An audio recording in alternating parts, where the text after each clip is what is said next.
Pembuktiannya boleh riak, boleh tidak tahan, tapi tentang niat tetap utuh. Ya, kecuali memang niatnya yang memang nggak baik, nggak utuh, memang nggak ditujukan kepada Allah supaya begini saya, itu lain. Itu niatnya memang utuh karena Allah. Perkara nanti di lapangan pelaksanaannya udah kena penyakit, dilihat kiainya, dilihat bosnya, mulai ada sikap yang lain, itu nanti dilihat dulu gimana cara pengobatan dan penolakannya. Ini banyak kan begitu kan? Ya. Dan kehebatan niat itu apa? Ya, kehebatan niat itu sendiri karena niat itu apa? Termasuk sifatnya hati. Jadi ya, yang lebih banyak hati kita ini ya menerima rahasia dan nur daripada Allah, menjadikan hati kita ini terang, itu karena melalui niat daripada amalnya. Gitu. Karena apa? Hati ini udah jelas ma'danul ma'rifah. Ya. Pusatnya ma'rifat itu di sini. Dan niat itu lebih utama daripada amal. Gitu ya. Jadi amal kita dengan niat kita tuh nggak ada ukurannya. Lebih baik niat malah kelak di sisi Allah Subhanahu wa ta'ala, hamba Allah itu akan lebih banyak ditanyakan oleh Allah apa? Tentang niatnya daripada amalnya. Yang ditanyakan dulu oleh Allah itu apa? Niatnya dulu, bukan amalnya. Dikira nggak susah mengatur niat itu? Susah nggak?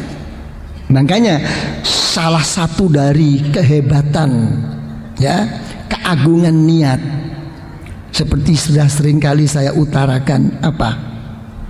Keabadian ahli surga di surga karena keabadiannya hatinya, walaupun dirinya itu selalu berbuat dosa kepada Allah, berbuat maksiat kepada Allah, masih tetap yang tergerak dalam hatinya semoga diberi husnul khotimah.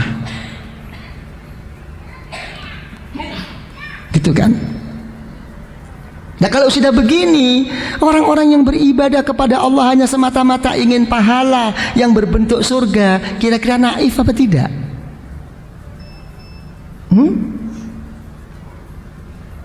Apalagi kalau memandang dengan mata sebelah dengan Allah.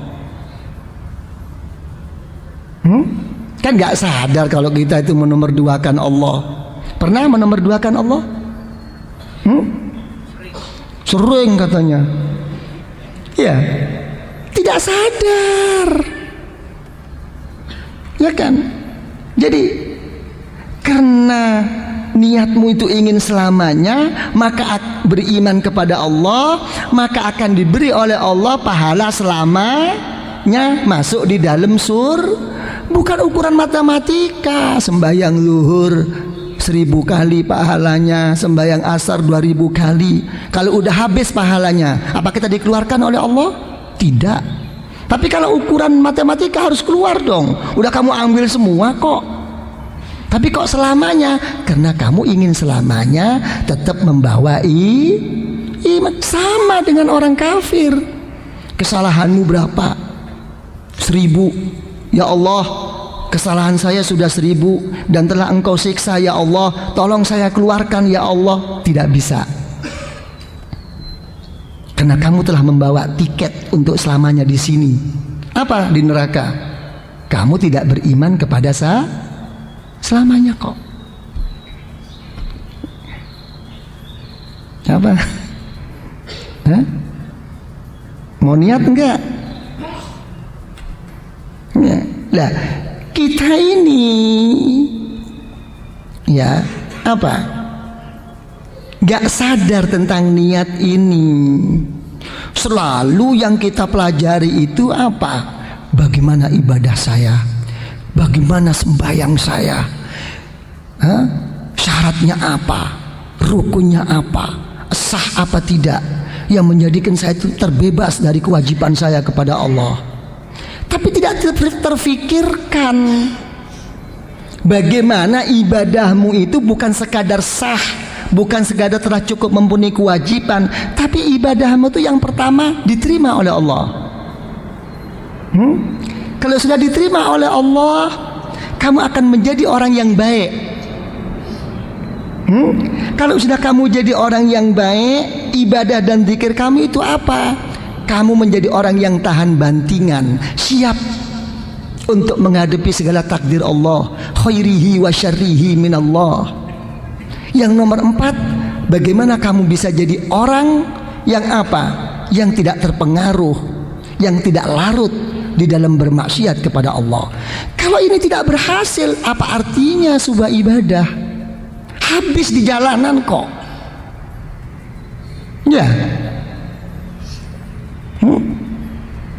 Ilmunya hebat, ibadahnya hebat, zikirnya hebat, tapi begitu menghadapi pokok daripada iman yang kita imani, khairihi wa syarrihi minallah, baik dan buruk dari Allah, nggak siap kita kebanyakan. Ngomel. Ayo, betul apa tidak? Kalau saya berkelahi sama Anda, nggak apa-apa.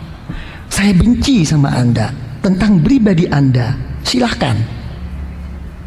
Ya. Tapi kalau saya sudah tidak menerima sesuatu yang dari Allah, yang tidak kita sukai, ini sudah bukan berhubungan antar makhluk, ini sudah hubungan sama Allah. Lalu kalau orang sudah kena penyakit begini, apa kata Allah dalam Al-Quran? Dzalika bi annahum karihu bima anzalallah fa ahbata a'malahum. Maka akan dihapus semua pahala pahala kita dalam beribadah kepada Allah. Karena ini urusan sama Allah, bukan urusan sama kita. Ya, ini hati-hati nih. Coba kira-kira bagaimana? Belajar niat. Salafus salih yata'allamuna an-niyyah lil amal kama yata'allamuna al-amal. Niat. Ini kan. Jadi kalau gitu selama ini gimana ini? Belum belajar niat ini.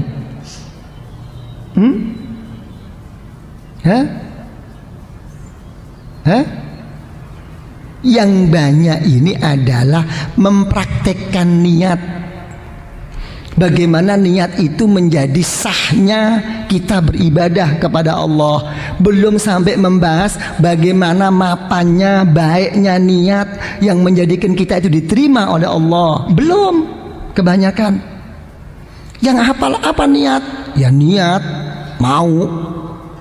Gimana prakteknya? Bersamaan dengan takbiratul ihram. Itu saja. Makanya begitu Allahu Akbar, yakbar. Ya kan ya, itu mengartikan Allahu Akbar, Allah Maha Agung. Belum menjawab, ya memang Allah yang Maha Agung. Bukan, apalagi membaca ayat-ayat yang lain. Ini menunjukkan apa? Jalalullah wa azmatu, menunjukkan kebesaran dan keagungan Allah. Otomatis kita akan lupa segalanya. Masih susah kok, begitu terpaksa kita. Kan begitu kan? Coba Allahu Akbar, bukan iyyaka na'budu, bukan Ar-Rahmanir Rahim, bukan. Allahu Akbar, Allah Maha Agung. Masih susah kita konsentrasi itu. Ya cuman tukar anu sajalah, tukar apa? Tukar bahasa aja lah. Ya, dari bahasa Arab dioper ke bahasa Indonesia atau bahasa Jawa atau bahasa daerah masing-masing. Usolli, saya niat sembahyang cuma bersamaan dengan Allah. Ini cuma oper-operan aja, belum bisa mendudukkan niat. Gimana? Sudah bisa niat apa belum?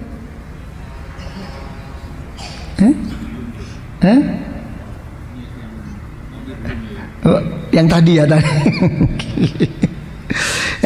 Gitu ya. Jadi gimana? Jadi putusan akhir itu ya seseorang itu akan selalu baik selagi dia itu selamanya niat baik. Ya, apa susahnya? Nah, coba saya mau tanya Pak Sufyan. Nah, waktu sembahyang itu seneng nggak?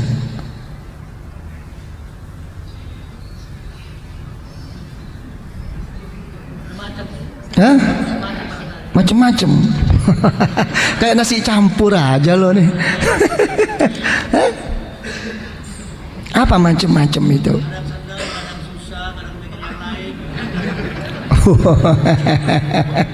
Kadang seneng, kadang susah, kadang mikir yang lain.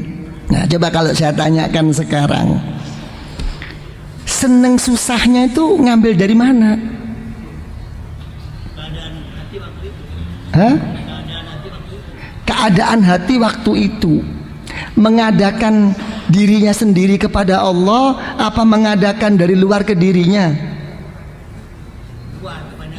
Dari luar.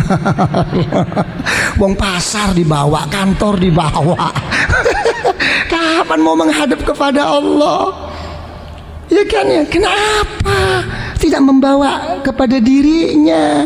Ya, dalam satu dialog setiap orang membaca Fatihah itu, ya kan ya, setiap alhamdulillahirabbil alamin. Kalau memang dirinya betul menghadap kepada Allah, langsung dijawab oleh Allah, shadaqa abdi.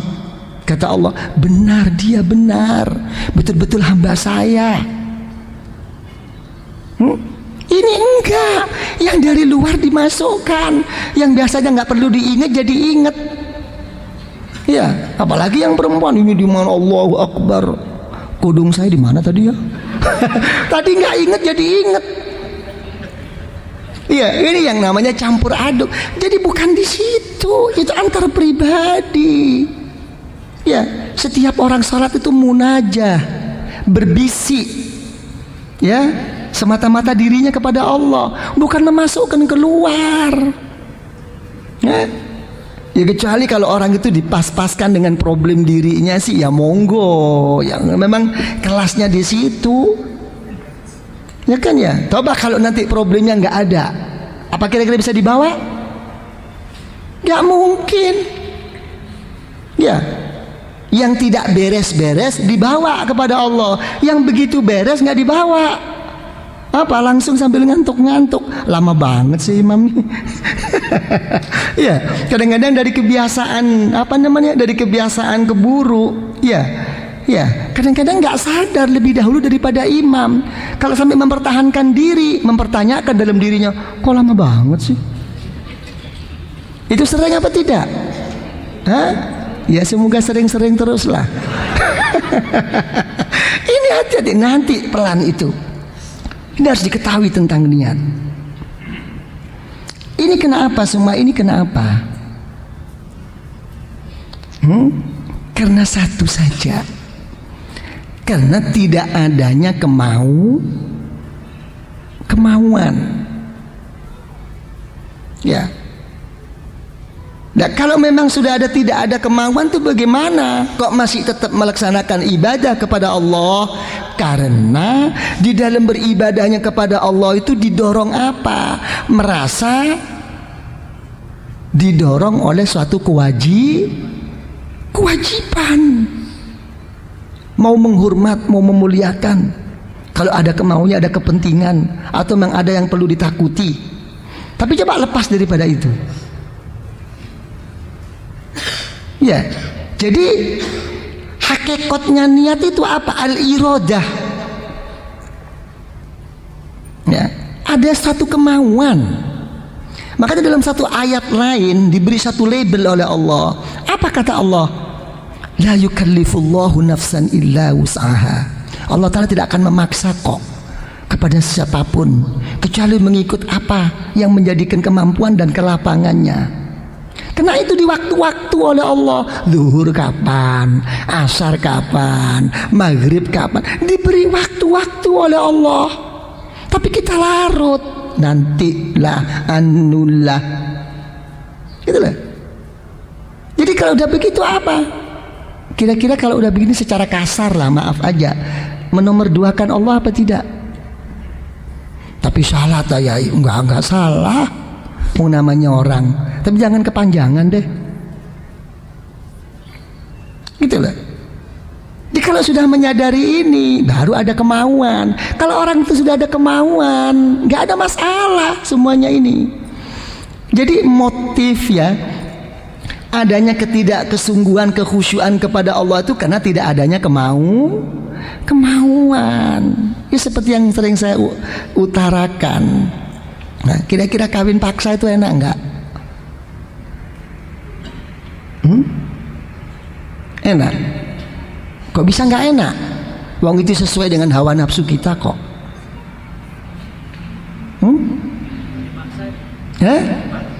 Karena kepaksa. Ya. Nah ini nanti kalau saya teruskan ini menyangkut ke makbul ini, nanti menggo ini ikhlas. Jadi apa? Adanya suatu niat itu apa? Adalah timbulnya suatu kemauan. Karena itu dalam Al-Quranul Karim sampai Rasulullah Sallallahu Alaihi Wasallam apa? Diberi firman oleh Allah, ولا تطرد الذين يدعون ربهم بالغداة والعشي يريدون وجهه Muhammad. Kamu jangan sekali-sekali menolak. Ya, kata-kata menolak itu banyak. Bisa mengusir, bisa menghalau, bisa tidak menganggap, bisa mensepelekan. Kan ada gitu kan? Ya, terhadap orang-orang yang berdoa, orang-orang yang pagi hari dan sore berzikir, berdoa kepada Allah. Yang diinginkan apa? Yuriduna wajhah, hanya semata-mata zat Allah. Ini yuriduna ini yang dinamakan niyah. Banyak kadang-kadang orang tuh nyepelekan ini. Ya kan ya, kadang-kadang ya subhanallah. Ya, ini subhanallah saya katakan itu apa? Ya, posisi kedudukannya. Ya, posisi keberadaannya itu kadang-kadang itu duduk dengan orang-orang yang berzikir kepada Allah sudah merasa berbeda. Merasa lain. Ya, saya siapa? Saya mesti duduk di daratan ini. Hati-hati nih. Ya, untuk menghadap kepada Allah itu tidak ada deratan-deratan untuk si ini itu tuh nggak ada. Ya, sama dengan soft sholat. Siapa yang datang dulu ya dulu, silakan. Ini tempatnya Bapak Presiden, Bapak Menteri, enak aja loh. Nggak ada begitu tuh. Ya, ini karena ini orang mencari fadilah. Ya, malah dalam hukum fikih kalau sampai ada orang yang nggak ada sejadahnya ada, buang aja. Enak emangnya lo yang punya kaplingan ini. Ya, ini jangan sampai menimbulkan suatu apa lain daripada dirinya. Apa? Makanya dalam satu ayat yang lain tentang menunjukkan bahwa niat itu adalah iradah. Ya. Rasulullah Sallallahu Alaihi Wasallam ya diberi satu firman oleh Allah, wasbir. Nah coba, nafsaka ma'al ladzina yad'una rabbahum bil ghadati wal 'ashi yuriduna wajha. Tapi kalau kamu sudah di samping kamu jangan menolak, jangan mensepelekan Muhammad, ya, kumpul yang sabar. Ya, disuruh sabar. Kenapa? Karena ada sesuatu di situ, ada sesuatu yang tidak sesuai dengan hawa nafsu. Yang sabar Muhammad dengan orang-orang yang berdoa berzikir kepada Allah pagi hari hanya semata-mata karena Allah. Ada apa sih orang berdoa berzikir kok saya suruh sabar? Apa memangnya ada sesuatu yang nggak enak? Ada sesuatu yang nggak pantas? Ya, cari Rasulullah. Fakharaja yaltamisuhum, mencari orang, diajak kumpul-kumpul berzikir, berdoa kepada Allah yang tanpa tendensi apapun, hanya semata-mata kepada Allah. Jangan tunggu diundang. Ya, Rasulullah tuh mencari. Ini enggak ada undangan, yai, enggak ada jemputan, kayak resepsi aja loh. Coba mau ke surga apa enggak? Apa Anda itu ingin ke surga tunggu disuruh?